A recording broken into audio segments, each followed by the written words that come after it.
Robertson. Thank you, Mr. Speaker. My question is to the Minister for Economic Development.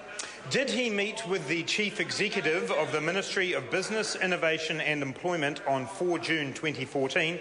And if so, did he discuss with him the pay negotiations that were underway with MB staff?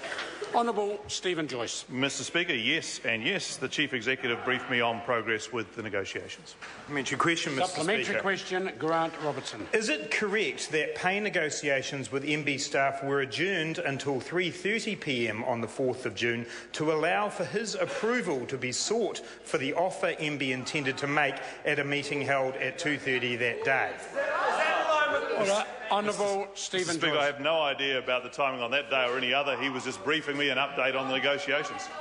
Supplementary question, Mr. Speaker. Supplementary question, Robertson. When he said to the House yesterday that the Cabinet Manual and the State Sector Act both make it clear that ministers are not to get involved in pay negotiations, why was he approving the pay offer to be given to MB staff which resulted in negotiations being delayed until he had given that approval?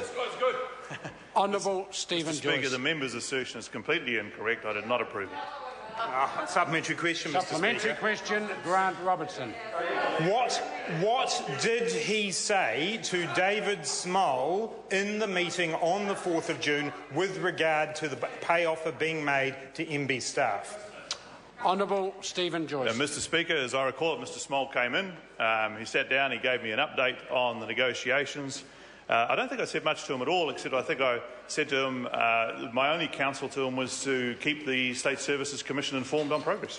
Supplementary question, Mr. Speaker. Supplementary question, Robertson. Did he tell the Chief Executive at that meeting that he did not believe anything more than the pay offer that was on the table was appropriate? Honourable Stephen Joyce. Well, Mr. Speaker, as I say, Mr. Small did not seek my advice in that regard, and I did not give it. Question number 4, Melissa Lee. Thank you, Mr. Speaker. My question is to the Minister for Social Development. Asks, what recent